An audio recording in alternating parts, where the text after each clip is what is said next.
السلام عليكم ورحمة الله وبركاته. اللهم صل وسلم وبارك على سيدنا ونبينا محمد صلى الله عليه وسلم. ايه رأيكم في الفطير الجميل المورق دوت؟ روعة، مش هياخد معاكي وقت خالص، هتبقي أستاذة إن شاء الله كده في الفطير. تعالوا على بركة الله كده نبتدي على طول. أنا معايا هنا مية حسب بقى، ومعايا معلقة ملح ومعلقة سكر ومعلقة خل ومعلقة صغننة قوي بيكنج باودر او اللي هو اللي احنا بنستعمله للكيك يعني، او كيك شيف.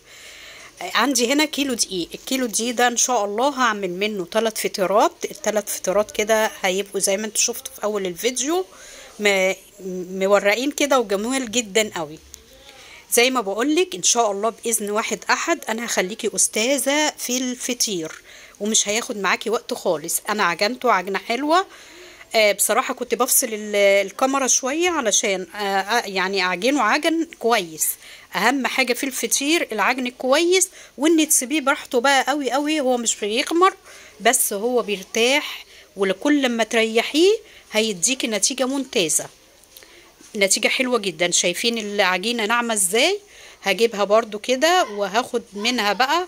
انا بصراحة عملت معاكم يعني كم قطعة كده، لكن انا كل فطيرة عملتها 3 قطع، يعني 3 قطع.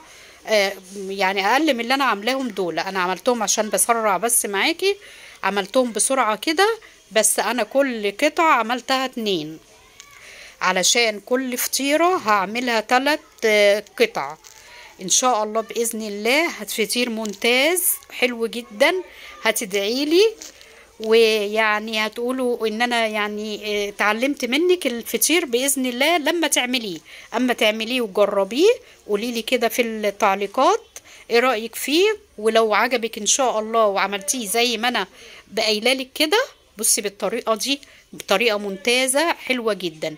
كل واحده هعملها كده، واخر واحده هي اللي هحط فيها، يعني كل 2 هحطهم كده وكل 3 في بعض. انا مسرعه الفيديو معلش عشان هو طويل قوي، فانا مش عايزاه يبقى طويل معاكي ويبقى براحتك كده.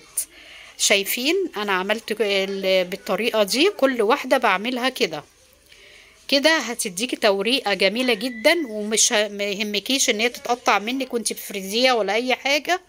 اهم حاجه برضو تسيبيها في الصينيه ترتاح كويس قوي، ولقيتيها ما اتفردتش معاكي سيبيها ترتاح، وكل ما تريحيها هتفرد معاكي زي ما انت شايفه كده. انا هعملها على البوتاجاز من فوق، وبعد ما اخلصها كده من على البوتاجاز هحطها في الفرن، يعني تحت الشوايه على طول، يعني وانت بتشتغلي كده تحت الشوايه. هو هيتلسع مني فطيره دي اللي هي اول مره، فما مجراش حاجه خالص. حتى لو اتلسعت معاكي ان شاء الله هتطلع كويسه. انا عملتها بالطريقه دي.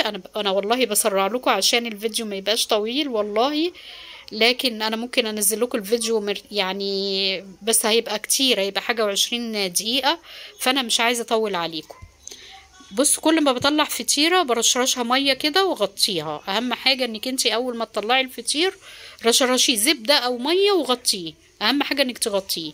شايفين الفطير عامل ازاي؟ جميل جدا جدا جدا والله. باذن الله هتجربوه وهتدعولي كده ان شاء الله.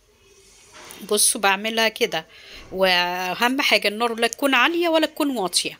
انا كنت معلياها في الاول فلسعت لي الفطيره الاولانيه كده لسعه كده من تحت. تمام. هنا بحطها تحت الشوايه كده على طول، وبروح مطلعاها، واول ما بطلعها على طول بروح مرشرشاها ميه ومغطياها لحد ما اجيب التانية.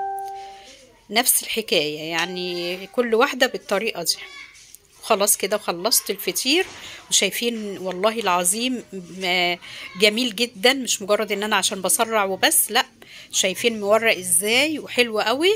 ويا رب ان شاء الله الفيديو يعجبكم وتقولوا لي ايه رايكم، اسرعه ولا بطئه. وفي ناس تبقى يعني ما يبقاش عندها وقت ان هي تتفرج عليه والكلام ده كله. قولوا لي ايه رايكم. انا في الاخر هاكل اللي هو اللي تحت ده الملسوع ده، طعمه تحفه جميل جدا. وزي ما انتم شايفين الفطيره عامله ازاي معانا. ان شاء الله مش هجيبه من بره تاني فطير ابدا، وهتعملوه في البيت. وان شاء الله باذن الله نحتفظ بيه كده في التلاجة، وما نعوز نفطر هنفطر منه جنب عسل بقى، جنب مش جنب اللي انتوا عايزينه يعني. يا رب الفيديو يعجبكم وتقولوا لي ايه رأيكم، ويعني مش عارفة اقول لكم ايه على الكلام الجميل اللي انتوا بتقولوه. ربنا يسعدكم يا رب ويجعله في ميزان حسناتكم ان شاء الله. وتدعوا لي بقى بالله عليكم كده، وتقولوا لي ايه رأيكم في التعليقات، وتدعموني كده للقناة. والسلام عليكم ورحمة الله وبركاته، مع ألف سلامة في رعاية الله، واحتفظوا بيه بقى، وإن شاء الله بإذن الله نسخنه كده ونبقى نفطر منه. مع ألف سلامة.